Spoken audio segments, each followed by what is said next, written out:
Segunda-feira, se a gente fala de esporte, é assunto para ele. Lucas Tavares, tudo certo? Como é que tá a sua segunda-feira de carnaval? Eu tô aqui desfilando no bloco Novo Dia. Ah, muito bem, Já vim seja preparado muito aqui, bem-vindo. ó. Bom dia, Marcela. Como é que é a bom dancinha? dia.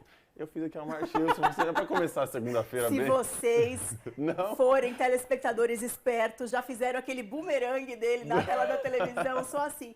Se não forem, dá para vocês depois assistirem pelo YouTube. Fica a dica. Exatamente, mas eu vim preparado Vamos criar pra um meme já nessa segunda-feira de carnaval. a gente começar essa segunda-feira bem, trazendo essa energia Não estava positiva. preparada para esse momento, Brasil. Gente, foi só um movimento. Eu fiquei ensaiando, confesso. Mas vamos E falar aí, de esporte, né? Vamos acho que falar. é melhor. Acho que você fala melhor de esporte do que você dança. com todo Coreografia, respeito. nota 2,5? É, pra ser bom. boazinha. Ter o que vale a intenção, não é? Ai, meu Deus, mas que bom a gente começar a segunda-feira de carnaval com essa energia Sem boa, estando aqui dúvida. no Novo Dia. E vamos falar de esporte, com certeza, começando, claro, pelo Corinthians, que jogou mais cedo. E a primeira impressão do técnico Vitor Pereira em relação ao time do Corinthians foi positiva. Jogando em casa e apoiado aí por mais de 30 mil torcedores, o Timão bateu o Red Bull Bragantino por 1-0, com um gol chorado de Gustavo Mosquito e encerrou a sequência de Fernando Lázaro como treinador interino de forma invicta. Foram 4 vitórias e um empate. O desempenho coletivo do Alvinegro, no entanto, certamente assim, não encheu os olhos do comandante do Português, que vai dar sequência no seu trabalho a partir dessa semana. E o placar até poderia ter sido um pouquinho mais amplo. Vocês estão vendo as imagens do jogo aí, do gol do Mosquito, que foi bem chorado, bola na trave, ele continuou, ele brigou e fez o gol. Só não foi um pouquinho mais amplo também porque o goleiro do Braga ele estava inspiradíssimo e conseguiu segurar bastante os ataques aí da equipe do Corinthians. Vale aqui mencionar também que o Cássio estava sendo muito criticado pela torcida e fez um partidaço, fez 2 defesas muito importantes. Então, assim, para deixar aquela pulga atrás da orelha do treinador, tem o Ivan com a opção no banco, mas o Cássio aí também parece que voltou a jogar em alta performance. E aí, olha lá, que gol chorado. O William fez uma boa jogada pelo canto do campo e o Mosquito avançou, 1-2, e na segunda chance ele conseguiu concluir para o gol. Tivemos também no final de semana o jogo do Palmeiras. O Palmeiras foi a Limeira com um time alternativo para enfrentar a Inter pela 9ª rodada do Paulistão e ficou no 0-0 na partida do último domingo. Escalado com um ataque de pouca movimentação, o Verdão apresentou muitas dificuldades para incomodar a Inter de Limeira. Aí foram da equipe do interior, que aí a Inter de Limeira aí estava indo bem, as melhores chances criadas da partida, criaram bastante, vocês estão acompanhando algumas imagens, mas pararam na defesa do bom goleiro Marcelo Lomba também, e acabou ficando no empate. O ataque do Palmeiras realmente teve muita dificuldade para criar, enfim, foi um time misto, acho que o time está se ajeitando agora para focar nos próximos campeonatos. E também, ó, tivemos o jogo do Santos, enquanto vocês estão terminando de ver o jogo do Palmeiras, a gente também teve o jogo do Santos no final de semana, que em mais uma exibição ruim, o Santos ficou no empate por 2-2 diante do Novo Horizontino na Vila Belmiro. O Alvinegro esteve 2 vezes em vantagem, mas viu o rival, lanterna do torneio, com apenas 3 pontos, buscar a igualdade na noite de ontem. O time da Baixada abriu o placar com o Goulart no primeiro tempo, que foi equilibrado, mas o clube do interior se lançou ao ataque e buscou o empate com Douglas Baggio, de pênalti, e Lucas Barbosa, que tinha entrado na vaga de Ângelo, anotou aos 28. Contudo, a pressão do Tigre deu resultado e deixou tudo igual aos 39, com um belo gol de Marcinho. Vocês estão acompanhando aí o gol de pênalti, ó, bem batido, e o Santos realmente está precisando encontrar de volta o seu bom futebol. O primeiro tempo até criou bastante chance, mas não conseguiu sair com a vitória e tem que já ligar o sinalzinho de alerta para dar uma boa sequência no campeonato.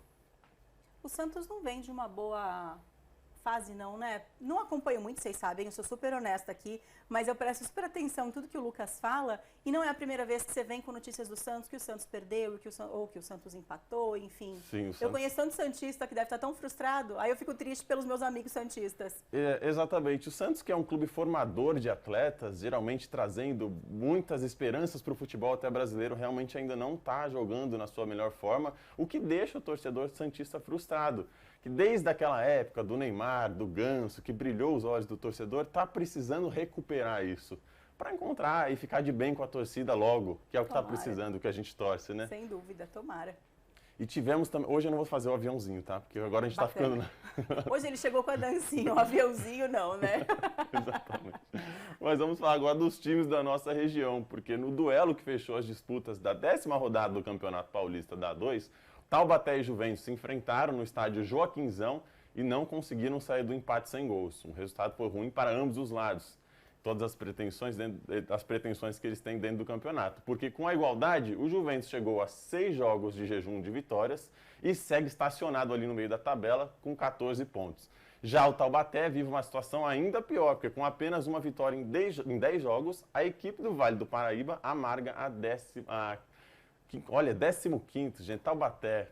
Vamos recuperar com apenas 8 pontos e dentro da zona de rebaixamento. E quando um clube está dentro da zona de rebaixamento, é hora de acionar o alerta, porque precisa rapidamente recuperar, pelo menos para se garantir na Série A2. E agora falar da Águia do Vale também, que vive uma outra... Você está vendo quantos empates a gente teve esse final de semana? Será que o pessoal está em ritmo de folia? Depois eu vou te contar um dado muito interessante que eu trouxe, uma curiosidade, para falar depois que eu falar aqui da Águia, porque São José e Comercial jogaram, né, brigando pela parte de cima da tabela. O São José recebeu o líder comercial no estádio Martins Pereira, em partida válida pela 9ª rodada da fase de grupos da Série A3, e conseguiu segurar o time de Ribeirão Preto, empatando em 0-0, mais um 0-0. Com o resultado, o time da casa segue na 3ª colocação com 16 pontos, enquanto isso o Comercial também manteve a liderança com 19. Agora eu trouxe a curiosidade para você e para você que está em casa. Falei que teve bastante empate. Você viu que teve empate sem gols também, né? Sim.